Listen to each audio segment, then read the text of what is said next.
Hello, everyone. We are live yet again. This is one of my authors' chats of the week, and as always, I'll give this platform just a few minutes to start notifying people and letting people know I am out and about today.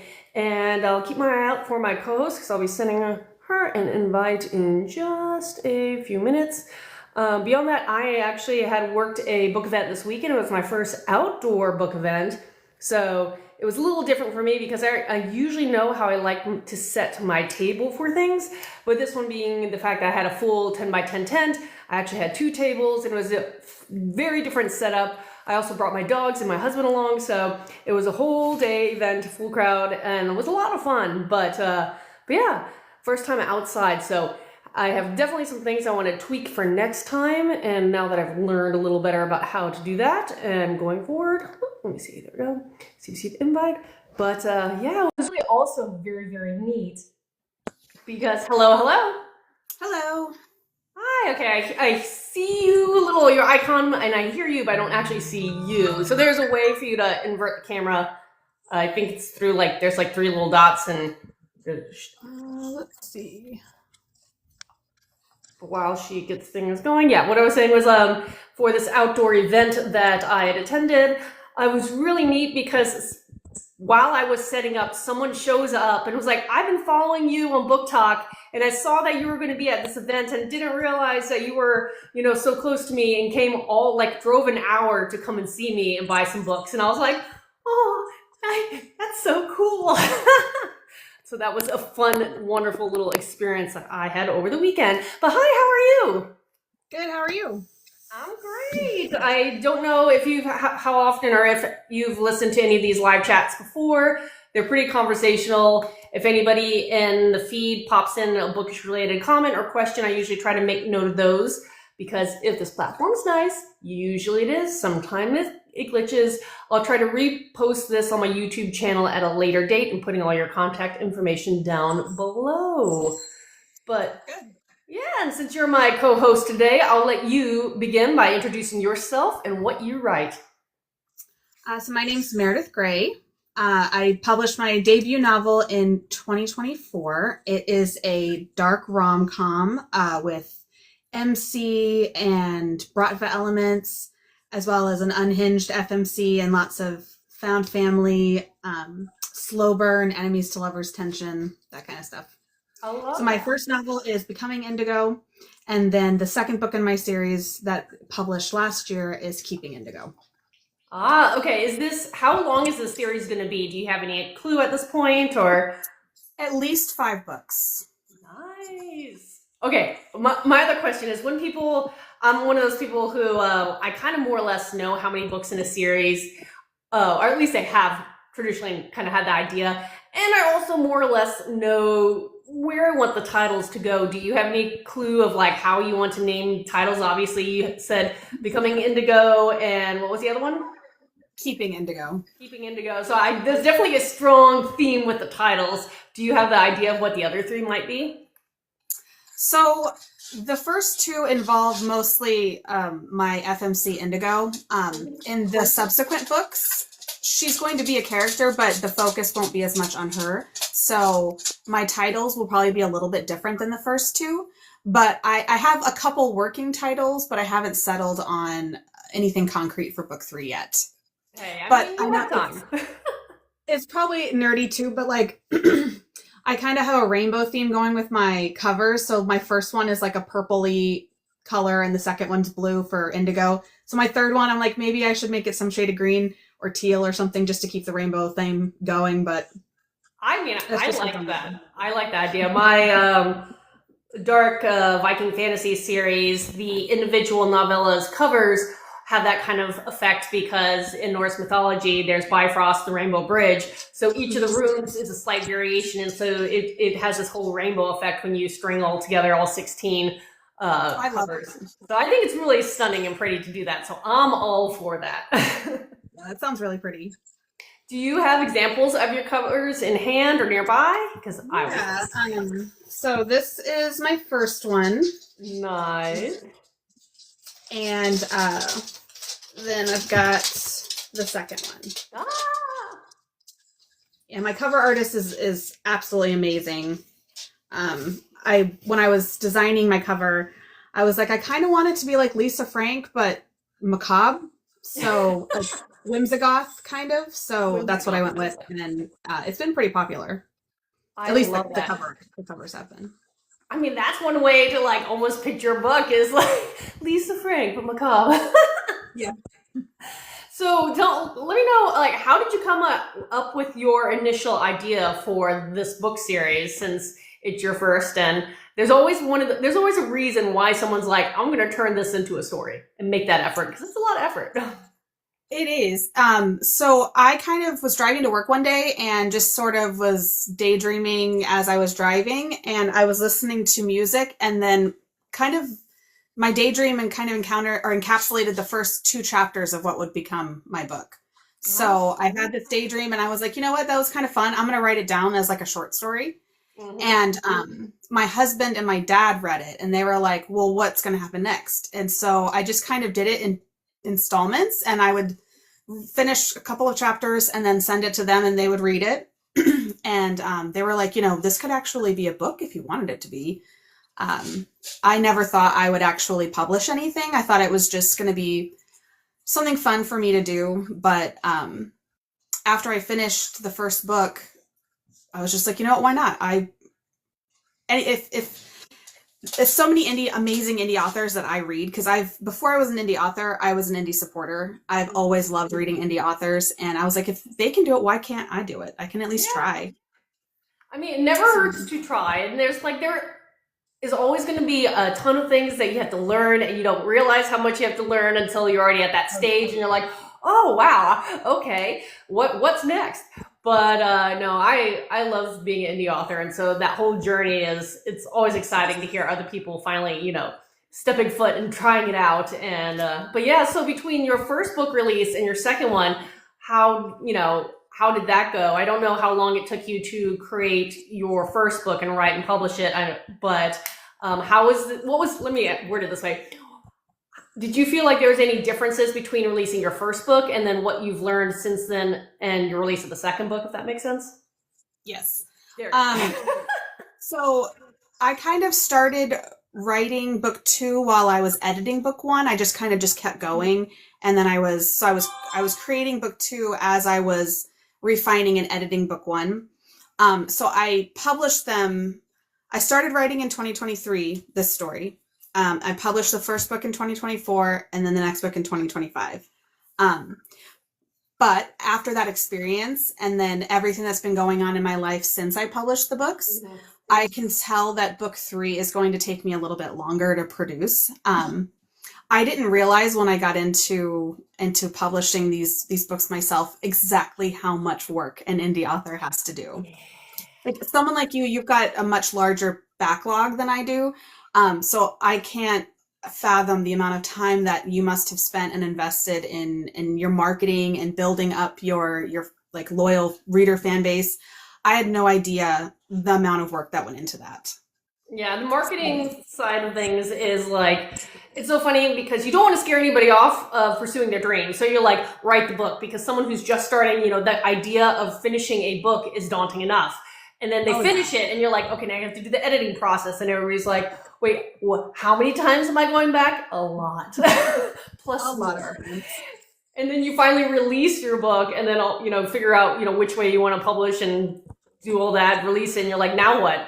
I mean, when I released my first book, I kind of was like, oh, people are going to find it. And, I didn't market for like a couple years. Because I didn't know that's what market my first book until I was publishing the second book.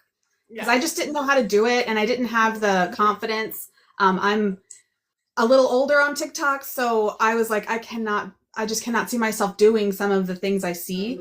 But really, it's about finding your niche and getting your personality into it. It's not, you don't have to do every trend that comes along, or like every marketing thing. Something that might work for one person might not necessarily work for you, depending on your brand and your voice. So, learning to market has been the biggest hurdle for me. And I will just say, I mean, when I released my first book, I published it in 2016. Between then and now, there are a lot more resources for authors out there. You just have to figure out where those are. but they're there. So there are platforms, there are groups that will help. But the unfortunate truth is what works for one person may not work for another. So you could try your best and do exactly what, everybody's telling you, and it just may not work for you, or vice versa. Something that works with you may not work with someone else, because we are so niched in like how we approach relating to readers and what we're writing and everything. So you, like you said, kind of have to figure it out as you go. That's one thing I do like, though, is that you can have the space to fail. You can have the space to try something and have it not work out and learn from it and adjust and go back. It's not like you have a direct boss you're reporting to, so you're going to get like criticized or in trouble for having something not pan out. As an indie, you are your own boss, and if you try something and it doesn't work out, that's okay. You can keep going and try something different. I've needed that grace, because I'm a learn by doing kind of person, but unfortunately that means the first couple times I do it, it's not perfect.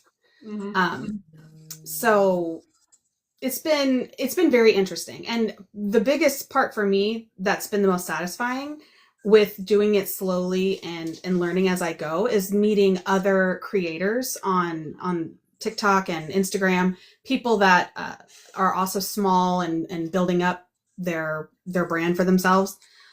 Connecting and working with them and helping each other has kind of helped forge a sense of community on here. And I really value that.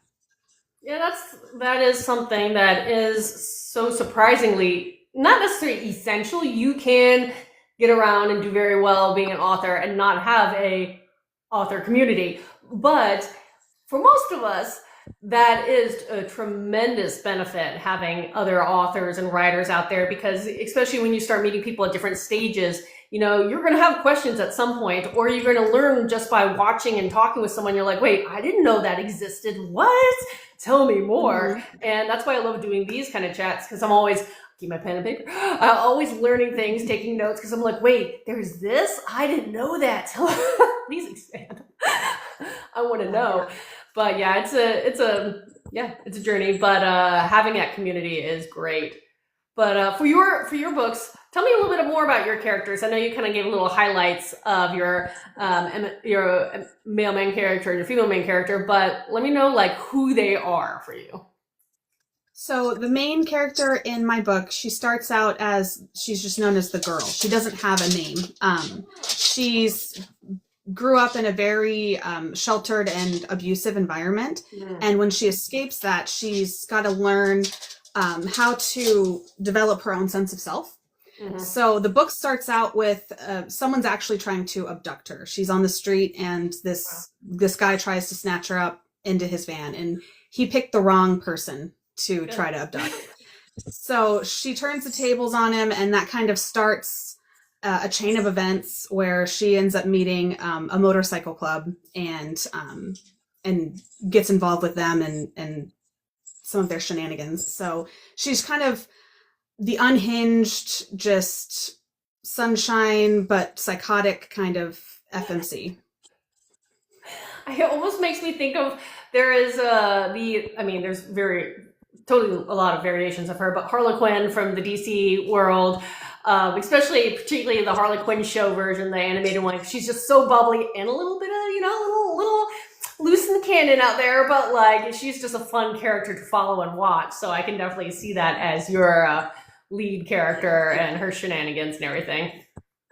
Definitely had some inspiration from Harley Quinn, and also like, I don't know if you've read the Haunting Adeline duet. There's a character that in those books that is kind of, she's crazy. She's darker in that series than my main character is. My main character is a little funnier and bubblier, but it's the same kind of energy where when pushed, she does resort to any means to protect herself. That makes sense a lot. So now I want to know like what aspects of your life you kind of wove in. So I feel like all authors in some way, shape, or form do that. Like, do you ride motorcycles? Like, what was it about your life that you're like, I'm pulling from my own personal experience when I'm creating this world and characters? I definitely drew from my my ADHD and my intrusive thoughts and the way that my mind works. I'm obviously not committing crimes. I've never Hopefully stabbed not. anybody. Yeah, but the way that my FMC's thought processes, the way she logics things out in her mind is very much similar to the way I do. I just learned how to not say those parts out loud. My character hasn't learned that yet, so everything Yeah. she thinks just kind of comes out. I Um, mean, that's, oh, sorry, continue. Oh, I've ridden on motorcycles before, but I don't currently ride any. I'm rocking the minivan at the moment. But Hey. yeah, I love that. so yeah. No, I was gonna say it is just always interesting, like what parts of yourself you find either intentionally or just because you're writing, you're like look back and you're like, that might be reflective of who I am in some way. So I can definitely get that, and good thing you're not the one doing the crimes, but Yeah. I that no filter. Sometimes that's fun. Like if you know in the same scenario you would act that you know act a certain way and the character is like does the exact opposite, it's kind of fun to like be able to use that to be like, ooh, I wish I could say this to you at face to face, but I'm gonna make my character do it. You got a little bit of like wish fulfillment almost. Oh yeah. Yeah, for sure. Especially like when you rethink a fight in your head and you kind of rescript it or be like, oh man, I wish I had thought to say this at that time. And so yeah, I'm going to save it and I'm going to write it later and maybe have the scene play out the way I wish it could have. Do you ever take notes like throughout your life being like, ooh, wait, I want to utilize this somehow in my writing? All the time. I have a long chain of text to myself where I will text myself like little thoughts or ideas or names that I think are cool and I want to say for later. And if anybody read that text chain like out of context, they would just be like, this person needs help. That's so funny. No, I do have like I do keep notes on my phone when I'm out and about, and of course if I'm working, I'll like make little memos during my writing saying come back to this in a future concept story chapter whatever. But yeah, it is always kind of fun to see again how various writers kind of pull from life and Oh create yeah. these kind of wonderful characters. So for your book covers, because you have the skeletal figures, does that come into play? Is that referencing their biker gang, or does that have another meaning to it? The fact that you're using skeletons for the covers. It harkens more to my FMC than it does the bikers. Okay. In the covers, I have crows throughout the covers, and that is a reference to the MC.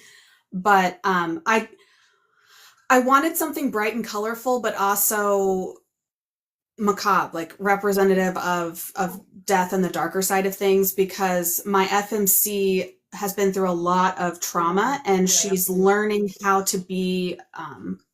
She's just learning how to exist with other people. So she grew up in isolation. So the only reference she had for the outside world was what she saw on TV and movies and what she read in books. So she comes out really jaded in some ways, but also incredibly innocent and naive in others because she just doesn't have the world experience on how to interact with other people, how to make friendships, how to, navigate certain social situations. So I wanted the covers to be dark, but also whimsical. Okay. They are beautiful and the bright, and I do like the idea of like the theme colors changing throughout. So I'm excited to see where it goes next. And you were saying that the third one that you're working on, you've realized it's going to take a little more effort to get it to where it needs to be, and I definitely understand that. I have a book in my YA series. It was the fifth book. And for whatever reason, I was struggling so hard on writing it to the point where I actually had to put it aside for a little bit, wrote another project, and came back to it because I was like, man, this particular one is a struggle. For whatever reason, it's a lot harder than the others had been. But so how about you, like for your third book, like what is it that you're working on? Is it just a longer book? Is it, more complicated? Or what is it that's making this one a little more complex? I think for me, I had an idea for the first two books. I knew exactly where I wanted to go. I just wasn't quite sure how I was going to get there, but I knew my destination. And then I loosely planned out at least 5 books. The fourth book is the one that I feel called to write more, but chronologically, I need it to occur after book 3.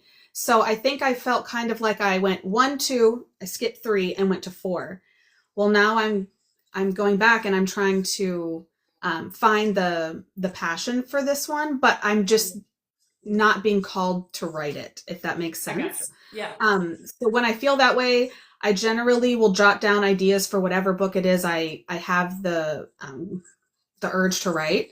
I'm also writing a romantasy book, so I work on that sometimes, but that one's going to take way longer to write because it's so much more involved. And I just come back and work on book 3 when I get the creativity to do it. Because if I try to force it, I cannot. It just doesn't work. Yeah. And sometimes that means the book's maybe not ready. Because if you're not ready, there's a reason why. And I sympathize and understand, because the one that I had to step away with, it was just, I was struggling with it so long. I was just like, this is not, I could be doing other things. I can be moving some story along far faster than this. And just needed that little bit of that break before I could come back. But there was also that experience a lot of authors have, where it's like you think of the new story and you get really excited about the new story. But if you're working on a project or a part of a longer project, like a series, it's sometimes hard to keep that motivation going for what you're working on, because you want to do that new thing. Well, and my brain is naturally it's like dopamine seeking. So when I'm really into a story, I'm getting the happy chemicals are in my brain, and I want to do it. But the minute that starts to fade, if it starts to feel more like a chore or something I have to do, that's when I start going downhill, and I have to step back a little bit and wait to get excited about it again. Yeah. I definitely understand that. So let's talk about the fun thing about marketing. So I saw you released your book. And you mentioned a little earlier that you kind of more or less waited a little bit until the second book was released before you really focused on your marketing. What has worked for you, or what do you like about it, if anything, when it comes to marketing your books? So I had no idea. I kind of wrote it and I was just like, ta-da. Yep. I did it. Yeah, I did it. This is my book. And then it was crickets. My family and friends read it, but I didn't get a whole lot of traction. What really helped for me was learning how to put stuff on TikTok. I watched some tutorial or some ideas if you're having a problem marketing, try this, try that. And I just tried different things to see what worked for me. The biggest game changer for me though was when I found, I think 3 or 4 little content creators that were building up their brand, and they liked my book and they signed up to be ARC readers, and they started talking about it. And so we started talking to each other, and they share my content and I share their content. And so that partnership kind of has been the biggest thing for me. And I mean, I'm still very small. I've got 1,200 followers, but I get more engagement from people within that group than I would have if I just was putting out whatever and paying for views. Yeah, do you know what I mean? Exactly. And that's the thing is, it's not necessarily the size of your readership, but it's the strength how you connect with them. How they connect with you and how you connect with them. Yeah, you can have a few that are so passionate. They're we got your back. We're your ride and dies, and just letting them help you in the sense that if they're passionate about it, that they're going to talk to their friends and family and on the socials and everything. That's what you want, versus hundreds of people that don't engage, may or may not read your book. If they read it, don't really tell anybody about it. And it's just we here in the author side, especially of publishing, love love it when you talk about our books.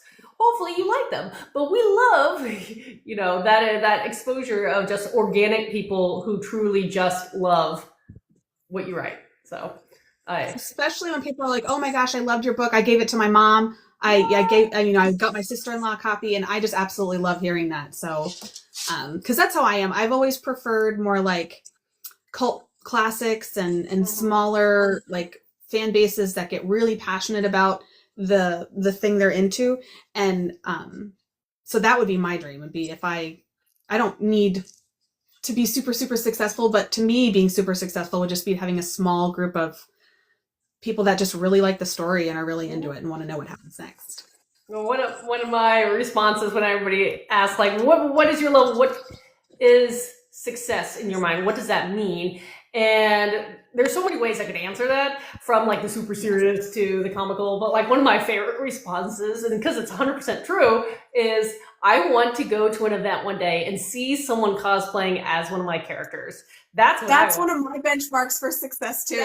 Or seeing someone with a tattoo from your series. That would be amazing. There you go. Too. Yeah. So like there are different benchmarks for success, and a lot of authors have very similar ones. Not everybody. Some people don't really want, their books turned into movies or shows. Others do, and, they dream about who would act, this character versus that, and who would direct it and all that kind of stuff. But sometimes it's like little goals or like other obscure things that are just as special. So I think that's kind of cool. So you were saying you were working on a romantasy, and I know on the fantasy side of things, that means you're going to be doing a lot of world building depending on what kind of reality you're creating. Yes. So, how so much more involved. Yeah, every book is going to have its own challenges and things, but yeah, there are different levels to some just inherently based on genres and subgenres. But what made you decide you want to start moving into a romantasy as another type of story you want to write? So I've always been a huge fantasy romantasy girl. I started watching, I think my first, like when we're talking 4, I used to sit with my dad and watch like Willow and Highlander, and my favorite movie ever since I was a kid has been Labyrinth. And so I've just always loved it, and I've always wanted to write it. I just never felt like I could organize my thoughts enough to make it make sense and have it be even throughout the whole series. Like I was always worried that I would mess up and have plot holes or be disorganized and my system wouldn't make sense. So the biggest thing for me was my sister-in-law gifted me a Scrivener, and that's been a help for me organizing my thoughts to the point where I feel like now I could actually build a world that makes sense.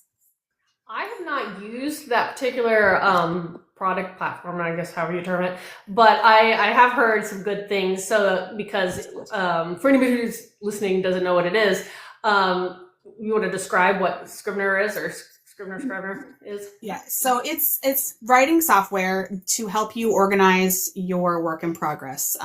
There are different ways that you can do it. I will say that while it does work very well, it is not user-friendly. Like there's a whole tutorial you have to go through to use the software, and I have to reference back to it a lot. But once you get set up, it's a great way to have all of your notes and your like different geographical information, your races, everything can be organized, and it can pull up on multiple little windows, so you don't have to constantly click in and out. You can see it all on one screen. That's been very helpful. Yeah, I was going to say, developing and creating whole new worlds. There's a lot of things that you have to consider and plan and prep for, again, depending on what type of book you're writing and how in depth into that world you're going to, especially if it's a first book of a series. But that's exciting though. You're going into that. Is this going to be potentially a standalone, or is this another future series that you were thinking about? The story's so big, it's going to have to be a series. I plan about 5, but my goal is that each book can be enjoyed on its own, but there is an overarching story that won't be resolved until the last book. So they're like interconnected standalones. Well, I think for a lot of romance and romantasy, that's one of the bigger approaches is, you can, in a lot of these series, you can, read them almost independently, but depending on if you're doing like different couples in each book, and then again, like you said, the big overarching theme pulls it all together towards the end of it, versus maybe something where you're following the same couple throughout, the whole journey of the series. So different ways. So that's kind of cool. Yeah, it's exciting, and it's kind of, it can be overwhelming because you're creating this world, so you can literally do anything you want. And my brain is like, do it all. But then it gets too chaotic, and I've got to try to pull my thoughts together to form a coherent storyline when I want to just do everything. And when you're working with a series, you can get not necessarily more involved, but you can explore different things in different books. You don't have to always put it all up front in the first book. You can like ease people in and be like, but wait, there's more. We're going over to now this kingdom and this continent, and we're going to try and reveal this type of magic system or whatever. But like you can kind of ease people in it slowly. But it is exciting when you're planning it out. It's fun, and I very much am still in the planning process, and I'm working. My dad is helping me. He's been like a fantasy D&D nerd since the dawn of time, so he's giving me pointers or ideas to work with, and it's been really fun. I love that. Yeah, and my husband also really likes D&D, and I'm actually working on a progression style dark fantasy that is very heavy D&D Witcher vibes and stuff like that. So I'm constantly asking him questions. I'm like, okay, if I have this type of character, what do you think about this? Or I'm trying to figure out how to make this other character, feel right. Have any ideas? So it is kind of fun getting, someone's quote unquote expertise on something they love, and you're able to incorporate that into something you love. Yep. I'm like, I need your nerd knowledge. Yes. All of it. 100%. That's so funny. So with the fact that you're welcome to the club of juggling multiple projects of very different series, how do you allot and figure out what time is more valuable for which project? Like, how do you navigate all that? That's the struggle. I'm working on that, and it is kind of like a learn as I go again. Right now, what I try to do is my marketing work and some of my writing I try to do when my kids are at school. And then the rest of it I try to do when my kids are asleep. Mm-hmm. So it's tricky. Some days I don't write at all, and I'm only doing marketing stuff or editing. And then other days I try to be more creative and do new work. Mm-hmm. It depends on the day. It depends on what's going on. Like I've got 4 kids and a spouse, and we bought a house over the summer that we're DIYing, so it's a lot going on.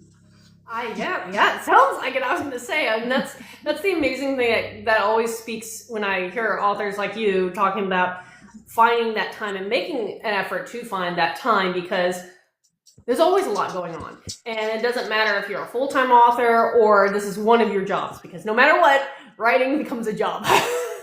It does. I mean, not be your only writing's a job, marketing's a job. It's a lot. And then for you, like you said, you have a spouse, you have kids, and then you're working on your house, and there's always a lot of things to do, because you can't, I'm a workaholic. I could almost be doing something bookish 24/7. Well, there's sleep somewhere in there. But in reality is we need to be able to, allot times and have me time and have family time and have project time and whatever. So figuring that out it's tough for some people. Yeah, time management helps. I try to make sure that I don't do book other things or plan other tasks during school time, so that I can use as much of the quiet time here at the house to do what I need to do, so that when my kids are home, I'm not preoccupied with, making posts or working on other projects. Yeah. And of course, I hear that you have at least one fur baby out there. She will not sit still. Yes. It's okay. I have 2, and sometimes they'll pop their heads in if they're downstairs. One of them is a very tall dog, so you'll see his head roaming through. So I get that. And again, time for everything, including your pets and things like that. So, what outside of your MMC and your FMC? So, can you let me know one of your other characters that you like, some side character that maybe you've written that you were like, ooh, I love this one. Sorry, I don't have all these pop-ups. Yeah, so I'm a huge fan of really great side characters. So I knew that I wanted to have some important characters introduced in my first two books. Priest and Indigo are the main characters of the first two books, but I introduced the people that will be the main characters in my next couple of books, so that readers could get to know them a little bit up front, so that when we dive into their story, they've got a little bit of like the lore for them. The only other female character, two female characters I've introduced so far are my FMC's best friend. Her name is Lennon. And then another character that kind of grew up around the MC but wasn't a part of it, and her name is Sutton. And then for the other male characters, I've got 3 or 4 bikers, and then 2 characters that are in the Bratva that I've introduced that will be reoccurring and maybe might even have their own book someday. That is neat. And that's a smart way to approach it because, you can always decide how you want to introduce characters, and if, they're brand new each time, or if you're pulling them from, the characters that you already written when you're working with the type of story you're doing. So that is kind of neat, and it's a great way. I can see that fans and readers will definitely be excited about who gets their story next. Yes, and I knew I kind of wanted my first 2 books to be like a jumping off point. Like once you've read these 2 books, you have met most of the characters that are going to be in the other books. So these are the starting off point, and then from here, from these 2 books, the foundation, you can read all the other connected books, and you'll recognize and you'll see characters coming back from other books, so that the ones you love or the ones you love to hate don't necessarily go away. But they'll be back throughout the series. That is one. I love it. Ooh, sorry. Again, it's that time of day. I'm not here. I'll be honest. Like I haven't my go-to time is usually 7 p.m. So I do have some people that are like used to trying to contact me at 1. So I apologize for again all the background noise. I'm on Pacific time, so it's the time change always gets me. Like my whole family's on the East Coast, and then there's me over here on the West Coast. Yeah, that's the only thing is like trying to contact anybody who's in a different time zone. It's like, are you ahead of me? Are you behind? How many hours? Is it morning for you? Night? Where are we? So yeah, I definitely get that. Same time. Oh my goodness. So outside of doing kind of posts and stuff on book talk and stuff like that, one of my go-to questions is where else can people find and follow you? Like, are you on any other socials? If so, which ones? Do you have a website? Do you have a newsletter? That kind of thing?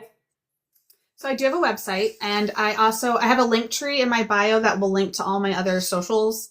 But I have a Shopify store. I tried selling through the TikTok shop, but the restrictions that I was on my account for being a business account, it was difficult to make cute content with all the restrictions. So yeah, I have the link tree, and you can go to my Shopify. I'm also on Instagram and Facebook, and there's a link to my author website as well. So I sell signed copies, and I have some stickers and bookmarks and stuff like that that go with the book. I love that. Are they did you create custom stickers? And if so, tell me more. So my cover artist actually designed the stickers for me. I just told her what I was looking for, and that I wanted them to be the same vibe as the covers. And she gave me a few ideas, and I just had them printed. So they're really cute.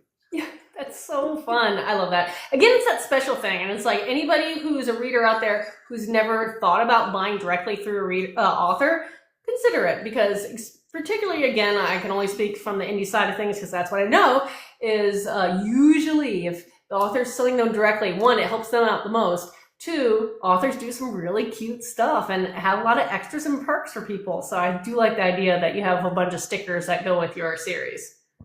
Yes, I always try to wrap them really cute, and I put in some of my stickers, but also just bookish stickers in general to make it like a fun little bookish package when you get it. Yay! Again, those little special perks. It's that extra effort. I get it. And you don't get that when you go to like a big box retailer. It's, I mean, of course you get the book and that's wonderful, but when you buy it directly from the indie author, you can tell that it's a much more of a passion project and they put a lot of love into creating the packages they send out. I know, and some of them are like so pretty. I'm always trying. I'm still learning, but I think some really cute ones. Yes, yes. And I've also considered like I know they can be kind of expensive, but what is it? The Cricut that like cuts out little designs. Because again, thinking about things like stickers and everything. Yeah, right. Those are always kind of the intriguing. I'm curious about. Is it worth it? I'm always worried if I get one though, I'm going to fall into a rabbit hole of looking up the designs and I'm going to get really into the Cricut for like a month or two and it's going to be like a hot mess for the rest of the time. Well, okay, I can't save you from that, but yeah, no, there's benefits I could see of doing that. And then on the other hand, sometimes it's just easier to order it from somebody else. Yeah, well, but then I could be like, it's not a hobby, it's a business write-off. Mm-hmm. So I can justify going to Michael's or wherever to buy vinyl and stuff to my husband. See, smart. I like the way you think. Do you or have you ever done face-to-face events with people? I just did one over the weekend, so that's why it popped in my head. Like, have you ever done a book signing and something like that? And if so, tell me a little bit about that. So I did, when I published my first book, we were stationed in North Dakota, and there was a little indie bookstore called Main Street Books in Minot, North Dakota. And I did my my first 2 author events and signings there. And it was absolutely amazing. I love small bookstores. So I liked that they were helping me, I was helping them, and I got to meet some really great people. My husband also kind of like strong-armed all of his coworkers to come in, which was really sweet considering all the snow we had. And it was just a really, really fun experience. I'm not going to be able to do any events until probably the fall, but I'm hoping that I can kind of stock up and get ready and do some, like a really cute table display or something at an event in the fall. I was going to say, that's another thing. It's like going to book events and seeing how everybody decorates their tables and adorns their tables. That is, man, I feel like I try, but then I look over to someone else and I'm like, no, I'm not trying enough. I'm a Pinterest fail kind of person. Like, I'm going to try. You're going to tell that I tried, but it might not be as cute as some other people's stuff, but you're going to know that I tried. Yes, exactly. And that's the thing is, it's supposed to be the books. Like, yeah, you can dress it up and have all the cool things, but again, it's supposed to be your books that shine, and you do have those attractive, very colorful covers, which will pull the eye for people, so that's always good. Yeah, I always try to give credit where my cover artist credit is due. She's phenomenal, and she just got it exactly the way I was looking for. And it's really hard because when you imagine your first book, of course you imagine all like flipping through the pages, but the cover is a big deal, because that's the first thing people see, and you kind of dream about how it's going to look. And it's kind of, for me anyway, it's difficult. It was difficult for me to articulate what I was looking for. So I kind of gave her a description, but then I gave the pictures, like examples of the vibe I was going for. And she just did such an amazing job. I mean, that's one of those things, like being able to work with stellar people, whatever you're doing, be it cover design, being a great editor, being, if you go to the audiobook side of things, getting a great narrator if you're not narrating it yourself. I mean, working with someone who specializes in that craft, and it's a different experience, and it's really neat when you get to have that, especially build those relationships between people. So, yes. Well, and so I actually am in production for my audiobook. It should be coming out relatively soon. It's in review, and finding an audio narrator was something that I wasn't prepared for because I don't listen to audiobooks. My ADHD, I can't just listen to it. My brain will just completely go off in another direction. I have to see it in order to comprehend. So I have listened to them in the past. It's just not something that really works out for me. So when I was looking for an audio narrator, I was like, I don't even know where to start or what a good audiobook sounds like. Because to me, I just can't focus on it. So that was a learning experience as well. But the narrator that I found is kind of new. She's got a couple titles under her belt, but I think this might be be her first fiction. I'm not sure. But she did such an amazing job. That's Like, great. just getting hearing your character's voice out loud, it was surreal. It was absolutely surreal for me because I've heard her in my head and I've, read her on the page, but I've never heard someone else bringing her words to life. So that was like, kind of blew my mind a little bit when it happened. No, that is wonderful because I have a little similar backstory, I guess, with that too, because I never listened to audiobooks before trying to figure out how to get mine converted to that. And like you said, I was trying to figure out, like, what do people want in an audiobook narrator? Like, it's trying to listen to various samples and, try to figure that out, and what do I like, but is what I like what the average person likes, and trying to sort that all out. And it takes sometimes, again, all these learning curves that you don't expect. But finding those right narrators are wonderful, and hearing your characters come to life, like you mentioned, it is definitely a wowing experience. Yeah, and I initially wanted to record it myself, but I didn't think when I was writing the book about it being an audiobook. And I have several POVs in my book, and everyone has like a different accent or a different way of speaking. And I was like, there's no way I could do this with a straight face. I just would end up laughing at myself while I was trying to record it. I recorded the first 3 chapters and listened to it, and I was like, this is not going to work. But thankfully, the narrator that I found, she got the quirkiness of my main female character and just nailed it. So I'm really excited, and I'm curious too to see if other people like the way that it sounds as an audiobook. So since I looked at the clock and the hour is going to start running by, it's usually around this point when you blink and it's over. One of the questions I always like to ask, and this is that great segue, is where can people get your books? And since you have an audiobook coming out, is this going to be exclusive through Audible, or is this going to be widely distributed? Like, where can people find your books? So for the audiobook, it's going to be on Audible and Apple Music and Amazon. And then for the physical copies, you can get them through my Shopify store, and I usually sign and gift wrap and add stickers to those. They're also available on Amazon and barnesandnoble.com. Nice. And do you have ebooks out there, and where are they? Yes. So it's free to read on Kindle Unlimited, and the ebook is available on Amazon. Nice. Yeah, I was going to say, boy, it sounds like the type of books you write, it would make sense to be through KU, because especially the more romance forward, that works really well for that particular platform. I was KU for a long, long time, but I decided to move my stuff wide for a number of reasons. But I also write more on the high fantasy side of things, so I'm not necessarily a romance writer by any stretch of the imagination. So people who read romance and love romance, especially ebooks, usually go, I think, with KU right now. So who do you go through for what platform do you feel is better for fantasy? Well, again, I'm always trying new things. So what I want to do going forward, and I know there's a number of other authors that are trying to, again, educate the readers that, yes, you can buy direct. So I have my ebooks and most of my audiobooks widely available pretty much anywhere. And I also sell them through my own website shop, so I can distribute those as well. So it's that education of, hey, if you support directly through me, I get the best bang in my buck. And I highly appreciate if you go through the digital side. And of course, with the physical side, like you said, you sign them and you add your little extras and wrap them up and make them look all pretty. But I'm still playing around with that because it's relatively a new thing, me taking them wide. So it's just a new marketing thing, seeing how it goes. In worst case, you can always move it back. For the ebooks, that's a lot of work.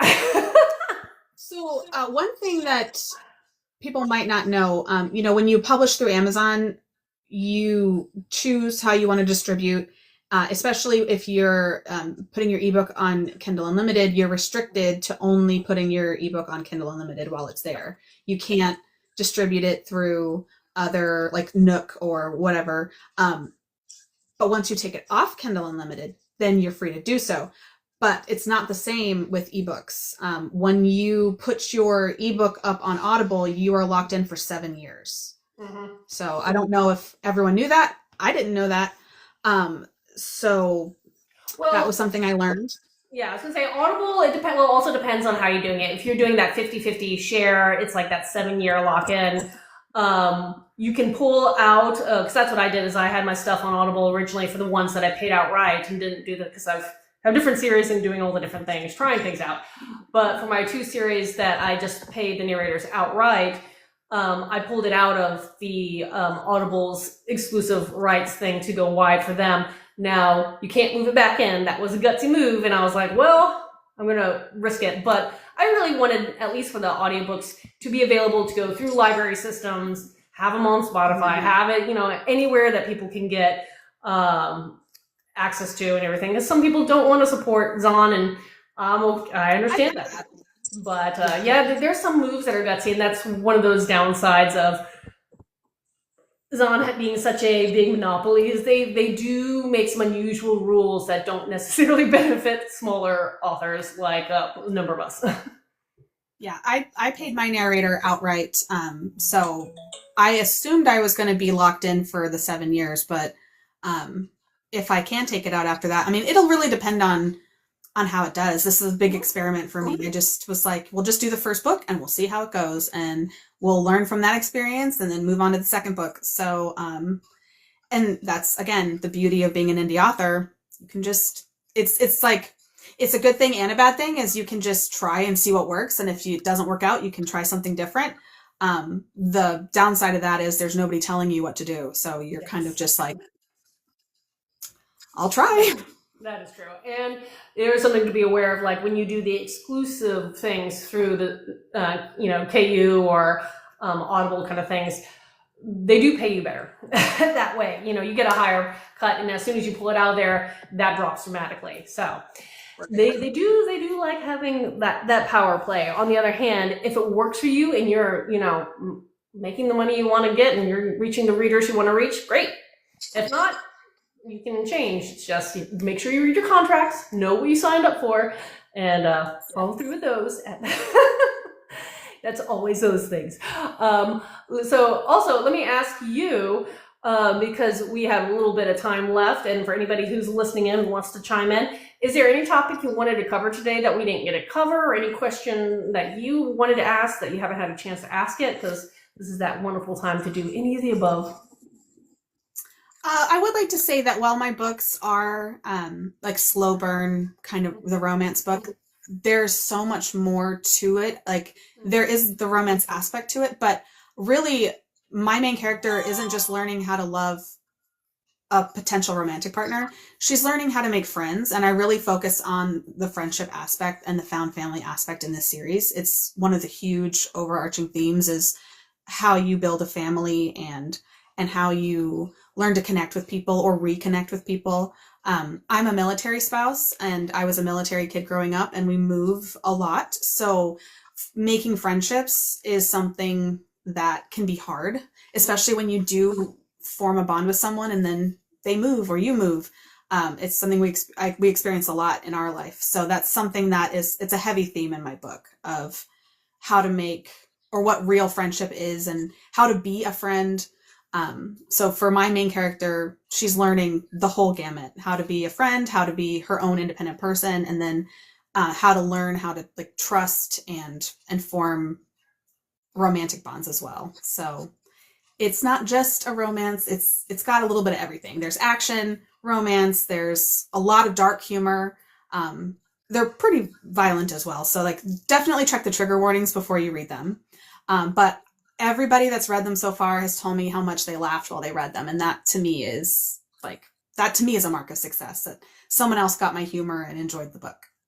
No, that's good. I was like, humor is one of my weak spots. It's something I want to get better on, and not to say I've never written a character that it has a humorous streak, but just writing humor is such a different animal than what I'm used to, since I lean more again to the darker side of fantasy. It's kind of like, that's so, my brain doesn't work that way easily. Well, I like to balance the dark with the humor. So I've got a lot of heavy topics and and, you know, my main characters experienced a lot of trauma, but as I do myself, you gotta laugh. You gotta try to make it funny, or, you know, because you're either gonna laugh or you're gonna cry. And I prefer to laugh when possible. I 100% agree with that one. But also, actually, thinking about it, your first 2 books of this 5, potentially, maybe more, 5-book series are focused on the same couple, and then you said you're swinging to some other characters that you've kind of introduced a little earlier on. Now that you're working on this 3rd book, is that a big change that you're now getting in the headspace of quote unquote new characters? They're not new, but they're new as new main characters. Yes, that shift in gears has been a little bit of a struggle for me. So in my 2nd book, 2 of my characters, Bones and Lennon, I have from their POV, and I've established their relationships so that when we focus on them in book 3, like, we can hit the ground running. And it has been difficult to go from mostly Indigo's inner voice to these other characters. And that might be why I'm having a hard time. It's my first book since not focusing on them. And I, you know, because they are their own characters. I don't want them to sound the same as Priest and Indigo. They're entirely different. So it's been a little bit of a challenge, but I think it's going to be really rewarding when I do get there. Yeah, from my experiences, my earlier works, my earlier series, I stuck with one POV character. Not to say I didn't have a big cast of other characters along the side, but like just one headspace. That's what I wanted, one primary headspace. My more recent works, I'm challenging myself to have various numbers of POV characters in the different projects I'm working on. And that's fun, but it is a challenge because, you know, you're always trying to make sure everybody sounds unique and genuine and real and not just cookie cutters of the same character, little stamps, pop, pop, you know, they're different. So it is a challenge to do that. It's a challenge, but it's also fun. Because you get to think about things in different, you know, the same events are happening, but you get to think about them in different ways, or get the other person's perspective on the exact same event. And I like seeing how different people can view the same thing. To me, that it makes it more fun to read. Oh yeah. And how one character reacts to a situation will be totally different from how someone else reacts to a situation. So getting to be able to use, again, those different POVs, those different characters to help tell your story in different ways is, you know, again, challenging, fun, entertaining. It's a journey. It's an adventure. It is. And at the end of the day, I started doing this because it was fun and because it was something that I could do for me. You know, I'm a stay-at-home mom and I do a lot for everybody else, but I wasn't really, other than reading, I wasn't doing anything for fun for me. So that's what this started out as. It was just something fun for me to do for myself. And my husband would take care of the kids. I would go in the office and close the door. And that was my me time.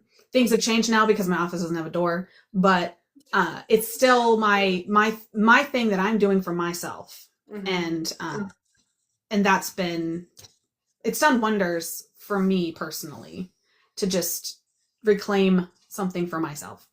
Well, and that's the thing is like, if writing there's a lot of hard things about being a writer, especially if you're self-publishing and or doing trad or any kind of publishing. I mean, there is a lot that goes on. There's a lot of things we have to do, and not all of it's going to be fun. But if you're having fun creating the story, that's what matters. And that keeps you afloat through some of the times of stuff that you're like, oh, I don't want to do this right now.